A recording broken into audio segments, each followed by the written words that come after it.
Here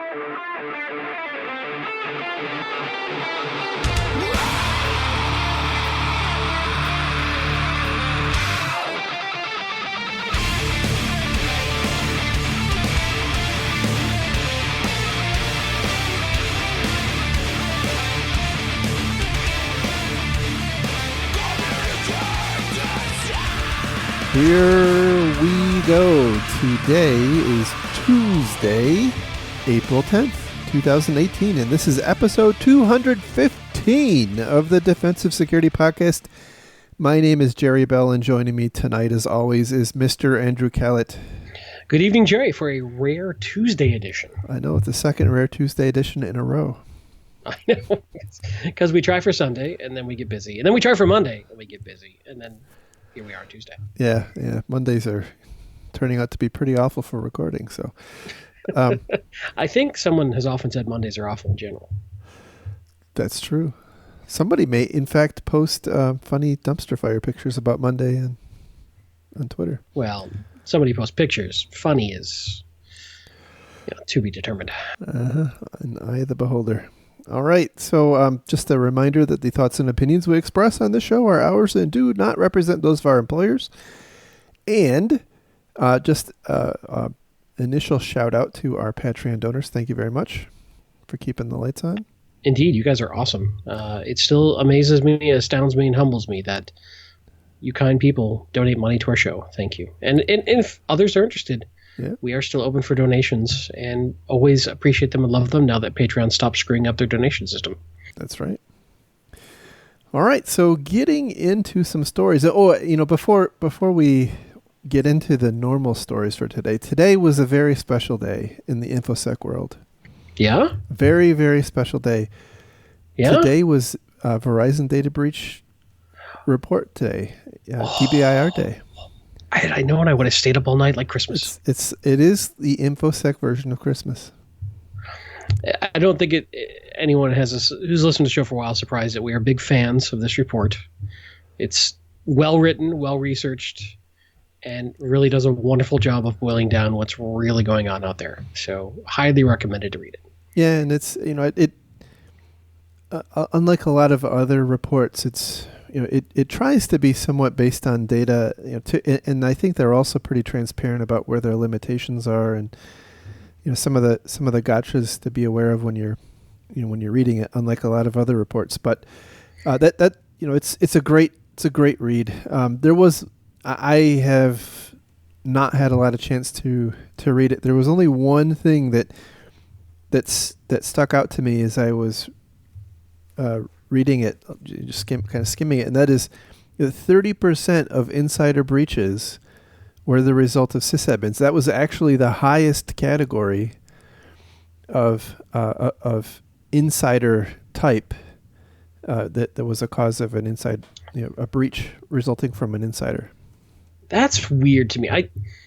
I gotta wonder if that's something to do with grabbing privileged credentials or somebody running as admin or something. I have to read it deeper because that's really surprising to me. It is a little surprising, although in the context of things.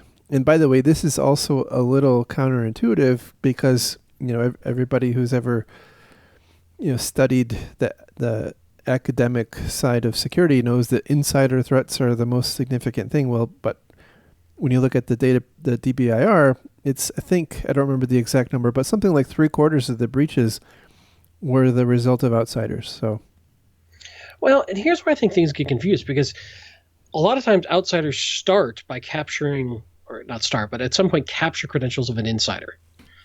And so I wonder if these sometimes get blurred together when people are running these metrics and reports and statistics. And because I got to be honest, in most of my experience, I honestly very, very rarely run into malicious insiders. I know we talk about it a lot. I run into negligent insiders a lot, but not too often do I run into malicious insiders compared to external malicious folks. Yeah. In general. Yeah. Well, not enough to match up with the statistics I keep reading about, at least. Yeah, we'll do a more full analysis on the next show, I'm sure. So. Yeah, absolutely. But you may be right, and I don't Well, want to. I don't know. I mean, that's anecdotal, right? That's just my personal experience. That's not. I don't want That to does speak not. out. Yeah, I don't want to speak without having read it, but I Yeah. have, Ditto. unfortunately in my career, I have seen more than my fair share of that sort of thing. So, um, but Yes, it's true. anyway, getting into our actual stories, the first one comes from bankinfosecurity.com, and the title is New Jersey Attorney General smacks practice with hefty fine for vendor breach.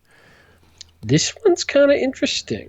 It is. So there's a medical practice called the the Virtua Medical Group, or VMG for short.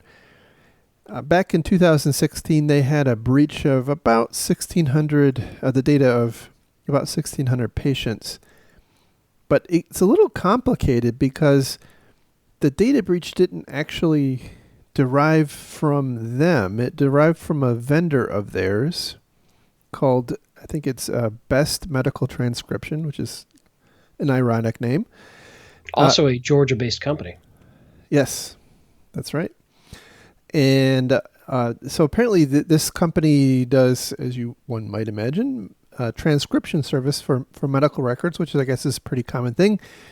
At some point, this supplier was doing some system maintenance, and they misconfigured their FTP server to also expose what was apparently otherwise FTP accessible files with authentication via the web without authentication, and so the records were accessible and and indexed by Google, and someone apparently found their information in a Google search and called and complained, and that's how the breach was. So a patient of the company found it. A patient let me of get this VMG, straight. yes. So VMG is the provider, the actual healthcare provider. Correct. They outsourced to this transcription company. Best Medical Transcription. This Best Medical Transcription exposed the data on one of their FTP websites. Sorry, that's good. At two websites. Wow. Let's try that again. One of their FTP sites. Correct. For anonymous connection for Google Index. But the fine went back to the original Virtual Medical Group, not this transcription company. Correct. And I think that has to do with the way that the HIPAA law is written, to be honest. And I actually think there were a couple of other, so it's a little unclear, right, why they got fined, because if you actually see the fine was a little bit between $400,000 and $500,000 US dollars. And when you look at that in comparison to some other breaches, which were in some cases much larger, mentioned in this article, those other fines were just, on the one hand, they were much more significant in terms of impacted patients, but the fines were just marginally larger. But when you look through the article, it seems to me like the breach itself may not have been the major impetus for the fine. The actual impetus for the fine, in my view, and again, I'm not a lawyer and don't play one on TV, but it sounds to me like when Health and Human Services went in and did an investigation, they found that VMG hadn't conducted I'm quoting here, an accurate and thorough risk assessment for the potential risks to PHI, and they failed to implement security measures to reduce those risks, and they failed to implement a workforce security training program. All of those things are actually required under the HIPAA regulation, and so it is conceivable that they were fined as much for the non-compliance to the letter of HIPAA as they were to the breach. But obviously, it was the breach that made them the focus. But this is a really tough one for me, because they're basically saying that you've got to be responsible for your vendor security decisions as well. Yes. And you've got to somehow vet your vendors and do a thorough third-party risk analysis of your vendors. But I really feel that those third-party risk analysis are next to useless. They may cover your ass a little bit, but I mean, unless you're there every day, doing perimeter access scans and watching how they admin all their boxes, it's very difficult to be responsible for their security without having authority. So we don't know all the details, but what the takeaway for me was, if I really care about this, do I start bringing this stuff in-house so I can control it and avoid the fines? What is going to be enough for HHS to say, hey, I vetted this third party as well as I could, and they still, and here are the results, and the results didn't have any red flags, and yet they still screwed up? Or was this something that, hey, you guys had a breach, so we came and looked through all of your dirty laundry and found all these other things anyway? I think it was probably the latter. And I'm sure, by the way, that Martin Fisher will get on Twitter and tell us where we're wrong here. But after he's done screaming at whatever playback device he's... True. He's going to have to get a new phone, I'm sure, after this. And for those who don't know, Martin's a great guy, by the way. He is one of the co-hosts of the Southern Fried Security Podcast, which is the second best Atlanta-based InfoSec podcast. He's also a CISO of a major hospital organization here in Atlanta. So he knows HIPAA a hell of a lot better than we do, and always tells us we get it wrong. Yeah, and by the way, also a really great guy, too, just all around. Oh, wow. Yeah. Anyway, so moving on, I if you say so. Yes. I would say that a risk assessment is highly unlikely to have resulted in their vendor avoiding that particular, what apparently was an error, right? So yeah. Now, a risk assessment may have exposed that an error by their vendor could cause the information to be exposed, and so therefore maybe they should require, some other mitigating controls like encryption or something like that. But I think you're right. There's a limit on how much we can do, because this is something I have a big problem with vendor management in general. It tends to be a giant kabuki dance. And well, I mean, look at it this way. You're the sales team. You want the deal. Your potential customer comes at you with, a whole bunch of questions and requests and things that you've got to answer correctly to get the deal. You're probably going to stretch the truth a little bit. I've never seen that happen. Never. Anyway, but I do think it is an interesting challenge that we have as an industry right now, because and maybe this is just kind of confirmation bias or availability bias type things, right? But it seems like third-party risks are becoming a really common issue, and there's a few more that we're going to talk about here later. All right, so the next story we have is from eweek.com, and the title here is Best Buy, Delta, Sears hit by, wait for it, third-party chat widget breach.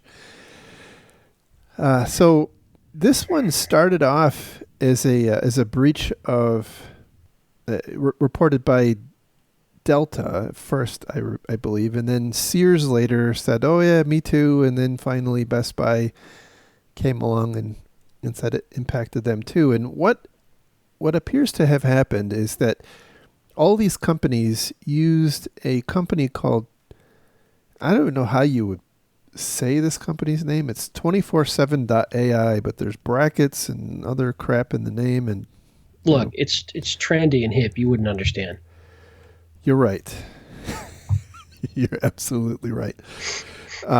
So anyway, this 247 AI hosts a chat system that is used for support, kind of customer support for these companies like Delta and Best Buy and Sears.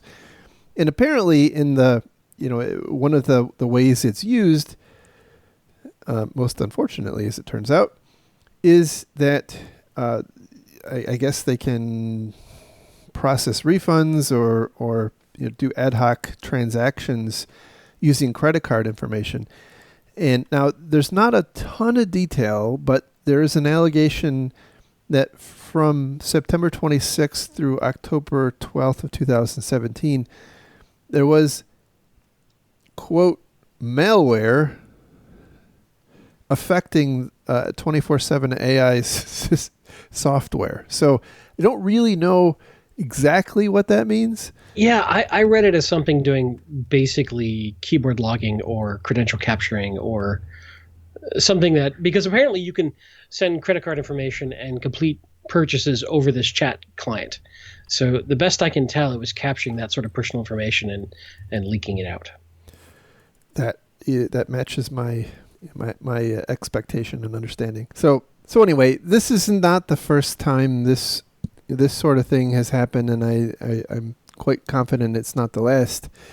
And it kind of goes back to the previous discussion we were having, that we're as a IT society, we're kind of parting out little components of our infrastructure more and more, and I think it's becoming harder and harder for us to get our arms around the kind of the security implications. And I would also say that certain key components that may be operated by relatively small companies, like I've never heard of 24/7 AI. I mean, maybe there's some behemoth company, but I doubt it. They have, again, I'm assuming they're smaller, but they become kind of a focal point of attack for much larger organizations. And look, yeah, if I know my target is using small vendor X, I may assume small vendor X has less stringent security than my target, and I go after small vendor X as an avenue to get into my target. Correct, and I mean we saw that with Target and Home Depot and others, but I think this is a little bit different. This is like that was a that was the difference between giving someone a fish and then teaching them to fish. I mean, if you're able to get in the middle of transactions of these companies on an ongoing basis, like this threat actor apparently did, that's a really valuable place to be. And I would also say that those IT services tend to be pretty competitive, and I would imagine that security is not one of the most sought after features. I'm thinking. Not yet. Yeah. So, but it kind of goes back to I've been trying to think about how, if you are a company like Best Buy or Delta or Sears, and it sounds like there may be others too that we don't know about yet. How do you protect against this? How do you engage with vendors? We've made fun over the years about how ineffective vendor management is and vendor reviews, and I just earlier called it a kabuki dance because I think it is, but I'm really not sure how you gain some level of assurance that the company that's providing your little widget that's on your website is not causing you a big problem that you're going to later come to deeply regret. Well, we keep talking about this concept that we're decentralizing and IT infrastructure in general. We're going to cloud providers for everything.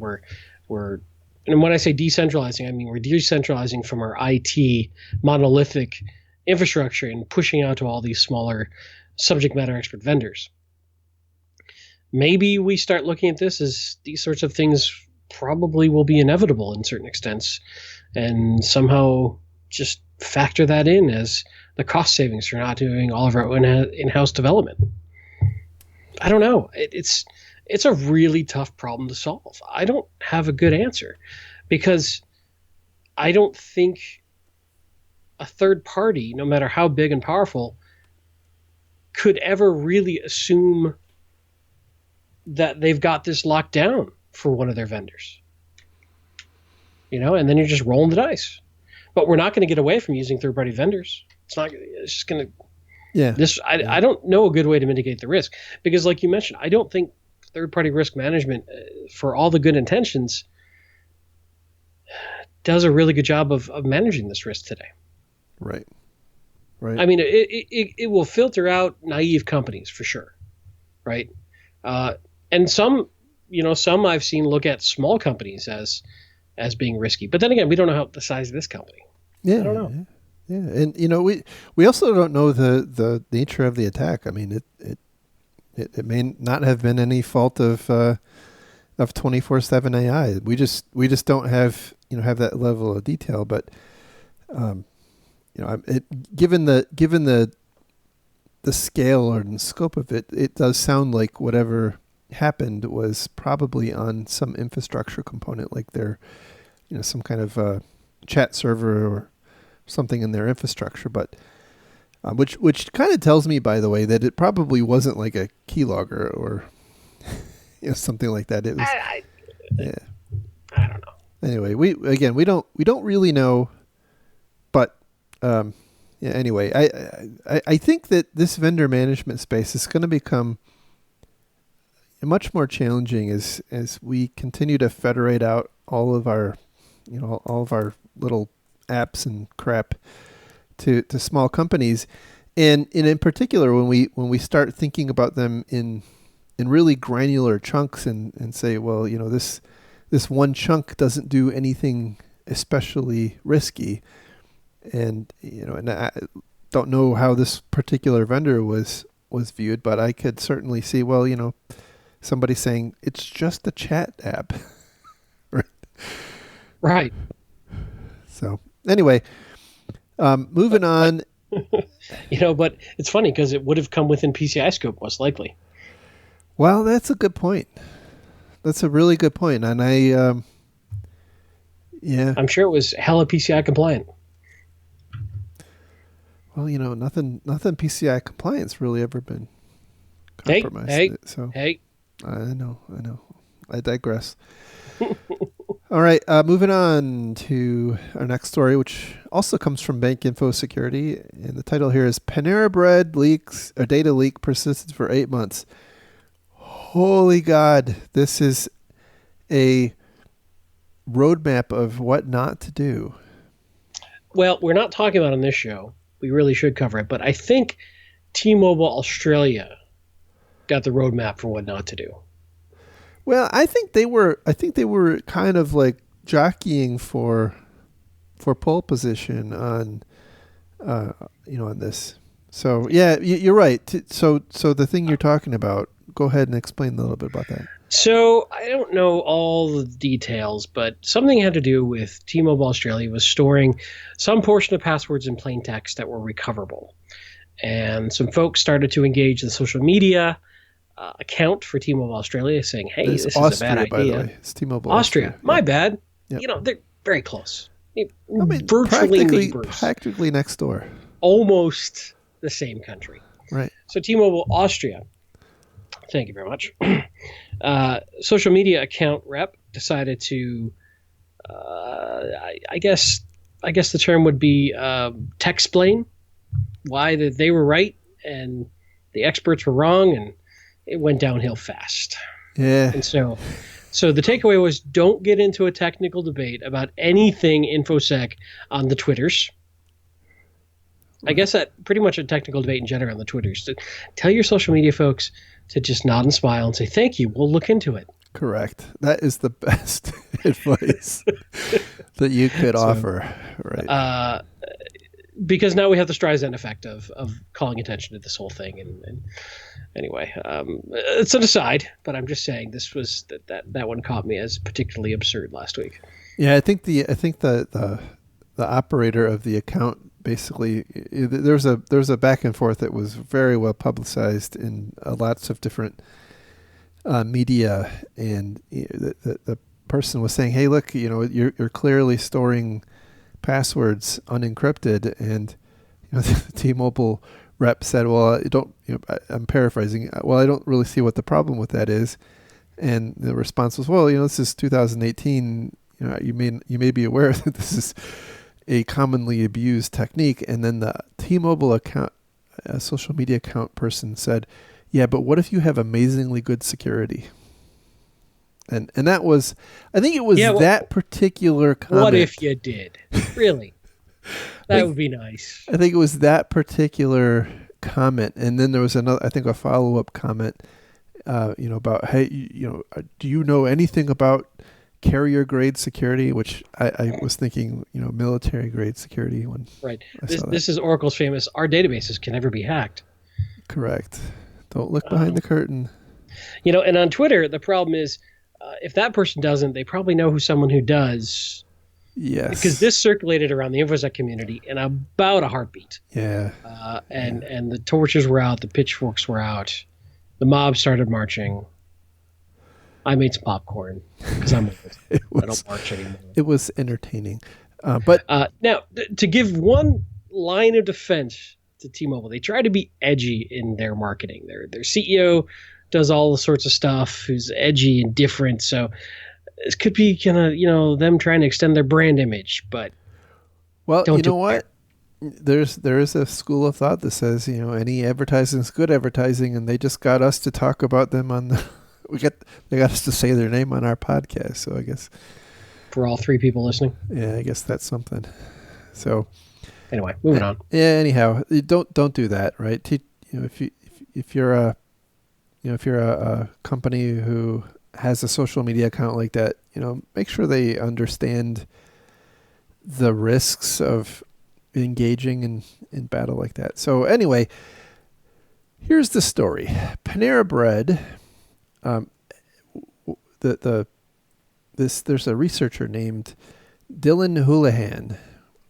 Apparently, sometime in 2017, I think last August, sent an email to Panera Bread's security, director of security, alerting Panera Bread that they are leaking data. They have an exposed API that is leaking,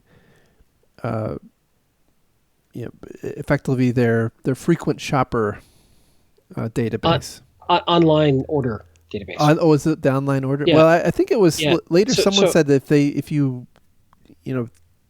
any interaction you had with them was probably available. Interesting. Okay, I got the impression this was the kind of order ahead pickup sort of information, but who knows? Maybe they threw some more stuff in that same database that was behind that open API. Yep. So this Dylan Houlihan sent an email saying, hey, and so for context, there's a little bit of context here that I think mitigates a little bit, and so anyway, kind of the story is, and the emails are available. The email exchange is available here in the actual story because Dylan provided them. Dylan sent an email to this person saying, "Hey, you have this problem. I'd like to talk with you. By the way, if you like, I can provide you some, a copy of some of the data that I can see. Send me a PGP key and I'll encrypt it." And that was not well received by the person at Panera Bread.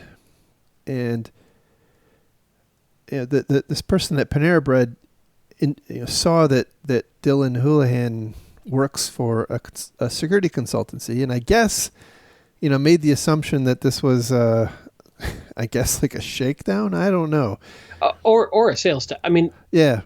Reading his email, so let's just quote it, just so we don't get this wrong.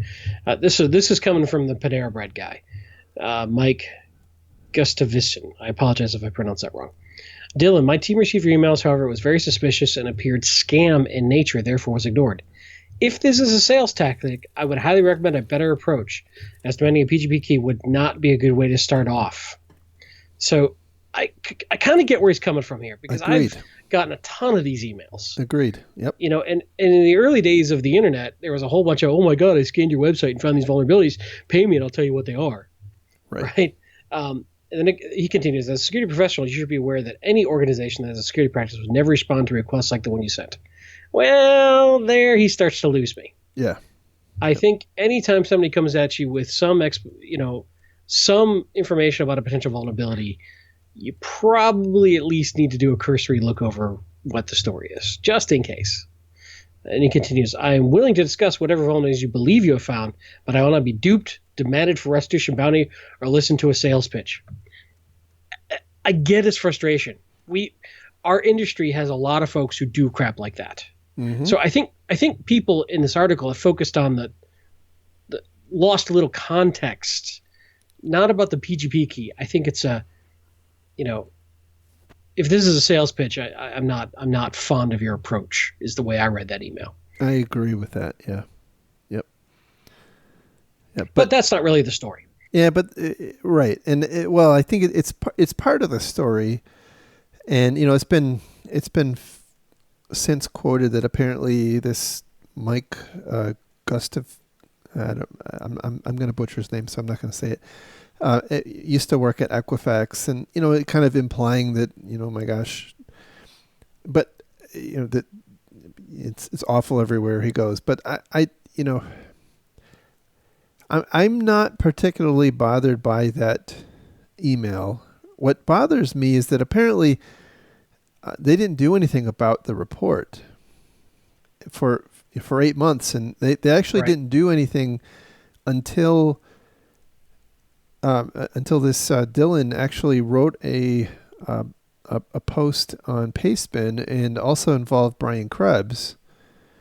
Well, Brian Krebs is one of the best IDS alarms you can have. That's very true, and so it wasn't until that happened that things started to shake loose, and that was just this past week, and Panera Bread responded back, and I think they both responded back to Brian Krebs and to, as I understand it, they went on Fox News. Somebody from their company went on Fox News and claimed that yes, it was they had a breach, but it was fewer than 10,000 customers that were affected, and it included no, credit card information and that sort of thing. But apparently,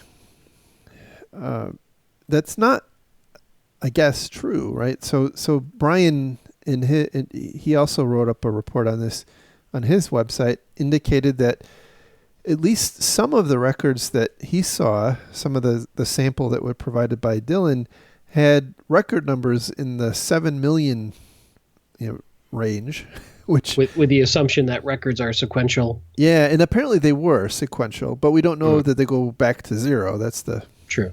But we also don't know how high they go up to either.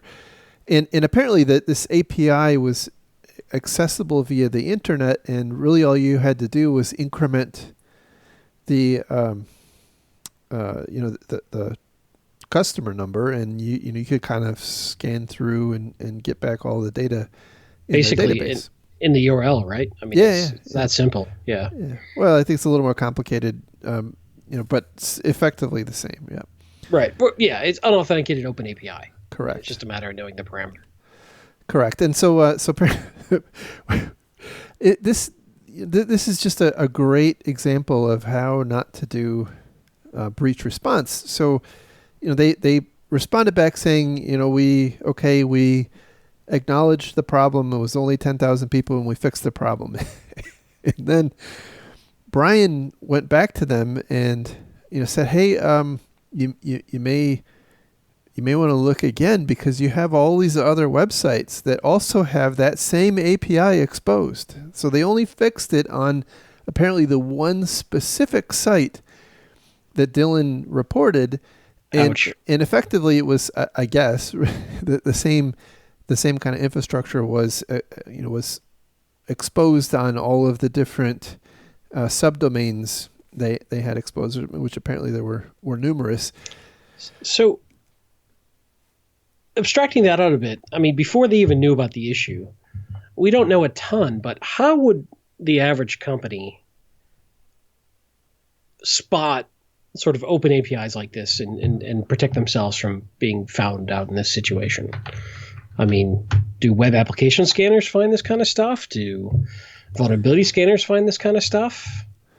I mean, is this just a matter of good coding practices? Yes to all the above. So one thing I've become a relatively big proponent of, and now I don't know all the technical details of how they do this, but one thing I've become a big proponent of is scanning your external IP space, looking for things that are exposed that shouldn't be exposed, and and using that as as an alarm, because what apparently happened here is that this was a component of their web infrastructure that was not supposed to be accessible from the internet, right? So it was intended for one component of their web infrastructure to make API calls against another component, and the data was fulfilled through that API. And all will be great if that firewall were properly configured or the API were authenticated. But who likes authentication, right? That's just it certainly gets in the way of agile. So do DevOps firewalls. So do firewalls, stuff. Got deadlines to make. Come on, let's go. So do firewalls. Yeah. I mean, I don't know anything about their infrastructure, but I think this is symptomatic of cloud. Okay, I'm going to say it right there. Here's the problem. So I appreciate what you're saying, that to scan for things that change, but this has been apparently open for at least 8 months, so it didn't change. The baseline scan was there in the baseline. Hey, we're good. I can't argue with that logic. I cannot argue with that. This is ugly. Yeah. All I'm saying is that I've and I like Panera Bread. Oh, I do too. They have great food. It hurts my soul just a little. They have great food. Yeah. And I have been there 2 or 3 times since this, so let me take that for what it is. But I think, well, at least in my career, I've seen a lot of, and I've responded to a lot of breaches over the years by things that were exposed to the internet, which were not intended to be exposed to the internet. This is a very much like pictures of your mom. Oh boy, yeah. This is a very common problem. Yeah, I concur. It is very common, and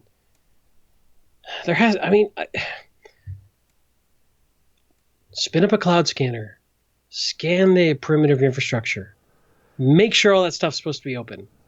Yeah.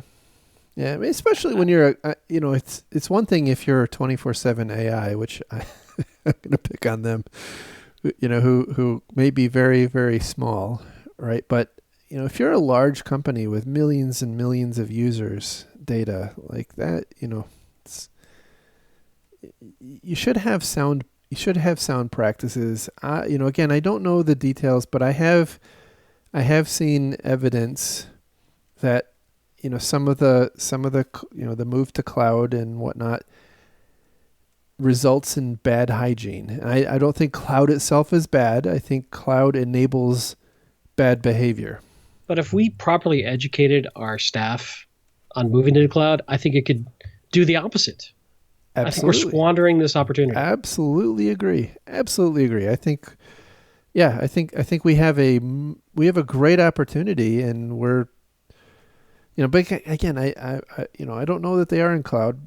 They probably are, but anyway, point is, I seen in my experience a high correlation of things improperly exposed to the internet and stuff operating on the cloud. And the reason is it's super easy to do, and typically this, you don't have different people managing firewalls and networks than you do have, managing the servers and and applications. So anyway, I think this is a learning opportunity, I think, for people. Spoken like a dad. That's right. Look for stuff that shouldn't be exposed. There's lots of services out there that can do this. I mean, everything from Shodan down to companies like BitSight and others can do stuff like this. You could do it. You could do it yourself with a probably a free Nessus scanner. Yeah, well, I was going to say free Nessus scanner up in a free tier Amazon cloud, right? Just for irony. What are you, hippie now? For irony's sake. Oh, your free stuff? Yeah. Well, I'm just pointing out this doesn't have to be a huge investment. Right? So, and by the way, a very, very quick Google search answered the question that you apparently were too lazy to answer. 24/7 AI has been around for 18 years and has 12,000 employees. Well, there you go. That's pretty substantial. They are a basically a customer experience software and services company, headquartered in San Jose, California. Yeah, that's pretty substantial, and I mean, so I guess that kind of goes to show, like, it isn't a small company; it's a larger established company, and so that, what do you do, right? How do you make sure that your well established larger service provider is is acting securely? So anyway, lesson here, number one, when Brian Krebs, and I'm going to kind of go in reverse order, right? When Brian Krebs, contacts you, make sure you got your crap in order before you respond, because I think it's becoming more and more the case that the masses accept that companies are going to get breached, but they are not accepting that companies respond badly. Yeah, I would concur. And so then moving backwards in time, if somebody tells you that your data is accessible from the internet, it's fine if you don't like the way they engaged you. I agree, that's fine, right? But you should probably do something to check if it's a real problem, and then go fix it.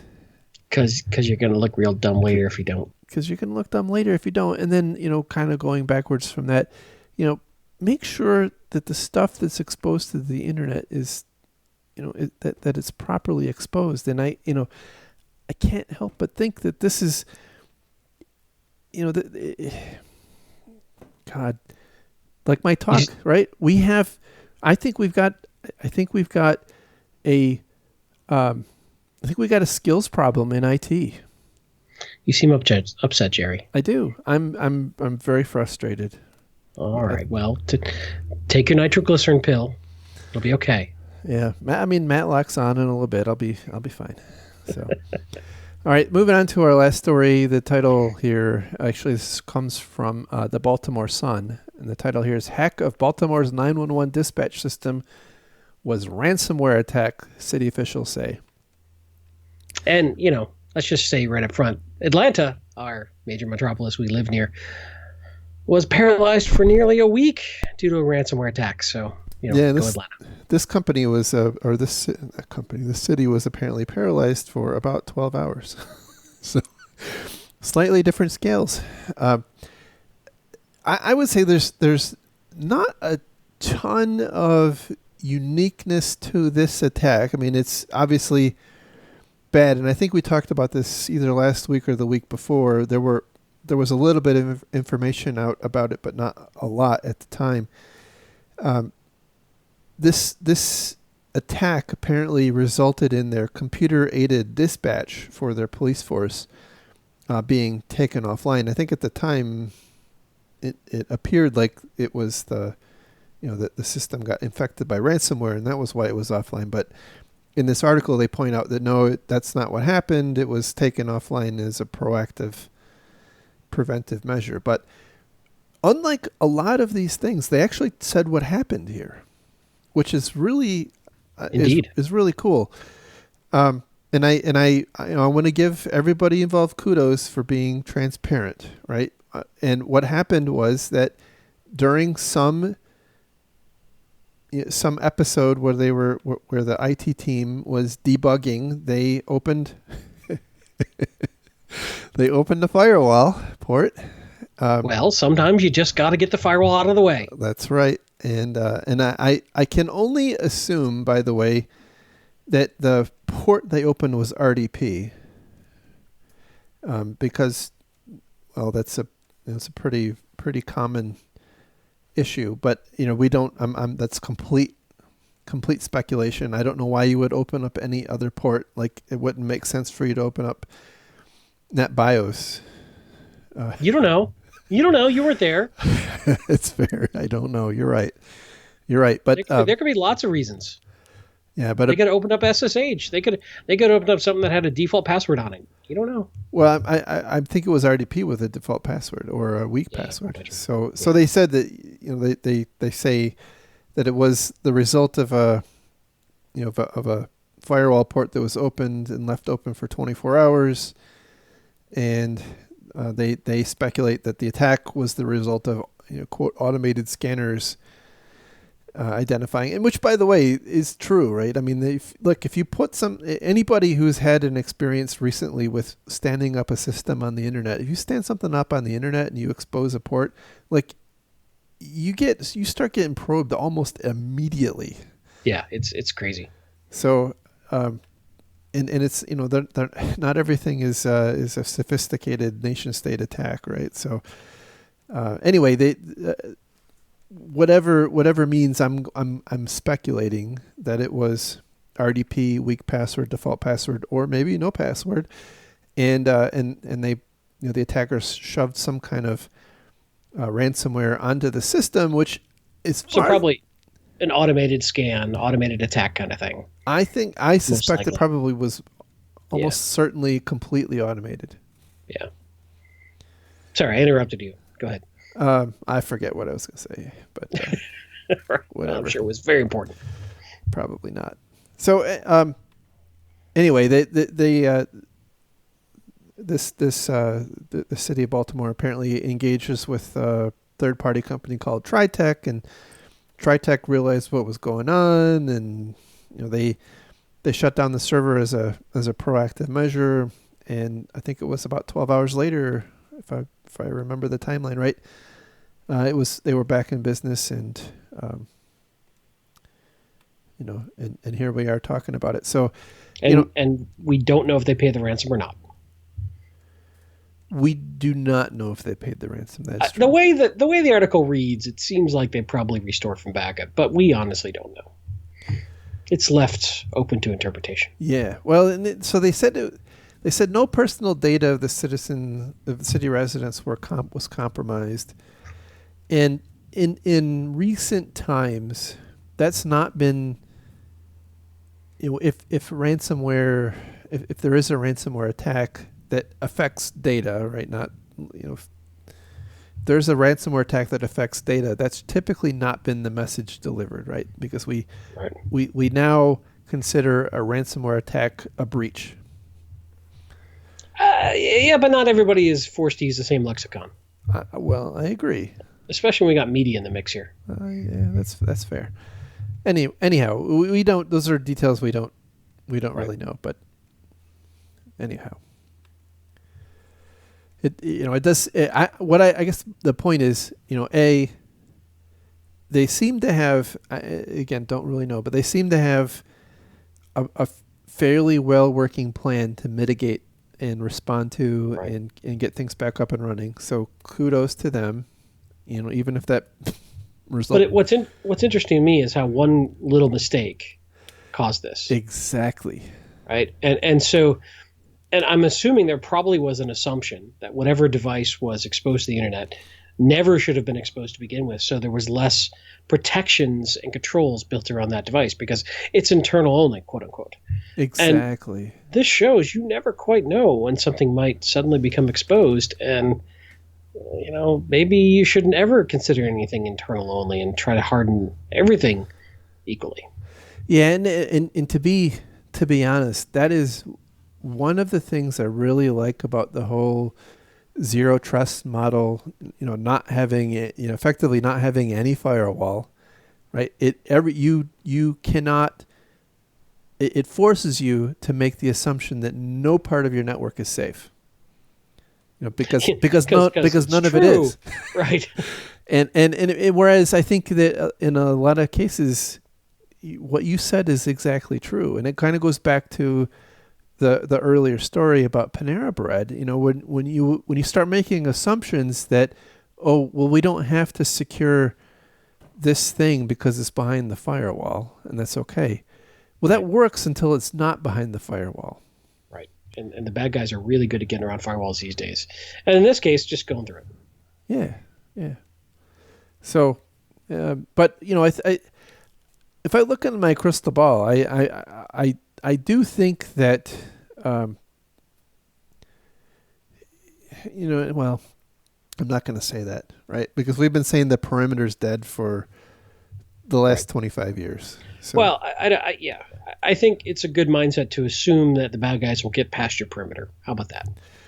Yes, and act accordingly, right? So, anyway, that is all of the stories. Anything else that you wanted to cover?